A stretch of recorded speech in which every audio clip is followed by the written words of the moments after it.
తెనాలి రామకృష్ణ ఆస్థాన విదీషకుడు ఎలా అయ్యాడు? ఒకరోజు విజయనగర సభలో ఓ పండితుడు అంతా మాయే అనే విషయంపై ఉపన్యాసం ఇస్తున్నాడు.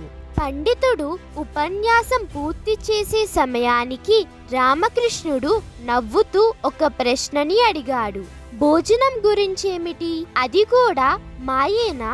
అప్పుడు పండితుడు చిరాగ్గా తెనాలి వైపు చూస్తూ, అవును, అది కూడా మాయే. ఒక క్షణం భోజనం పాత్రలో ఉంటుంది, మరొక క్షణానికి మన కడుపులోకి వస్తుంది. అంతా మాయే అని చెప్పాడు. అందరికీ ఈ వివరణ వింతగా అనిపించింది. రాజు సంతోషించి ఆ పండితుడిని ఆశీర్వదించాడు. రామకృష్ణుడు దీన్ని శ్రద్ధగా గమనించాడు. కొద్ది రోజుల తర్వాత రామకృష్ణుడు ఆ పండితుణ్ణి తన ఇంటిలో నిర్వహించే విందుకు పిలిచారు.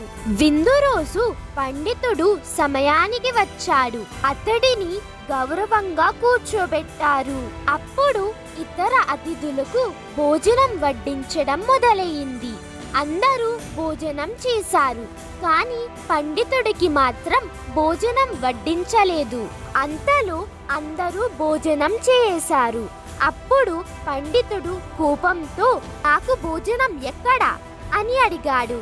అప్పుడు తెనాలి నవ్వుతూ, భోజనం మాయే కదా, అది వాస్తవమైతే మీకు భోజనం అవసరమా అని అన్నాడు. పండితుడు కోపంతో రాజుగారి దగ్గరికి వెళ్ళి ఈ విషయం చెప్పాడు.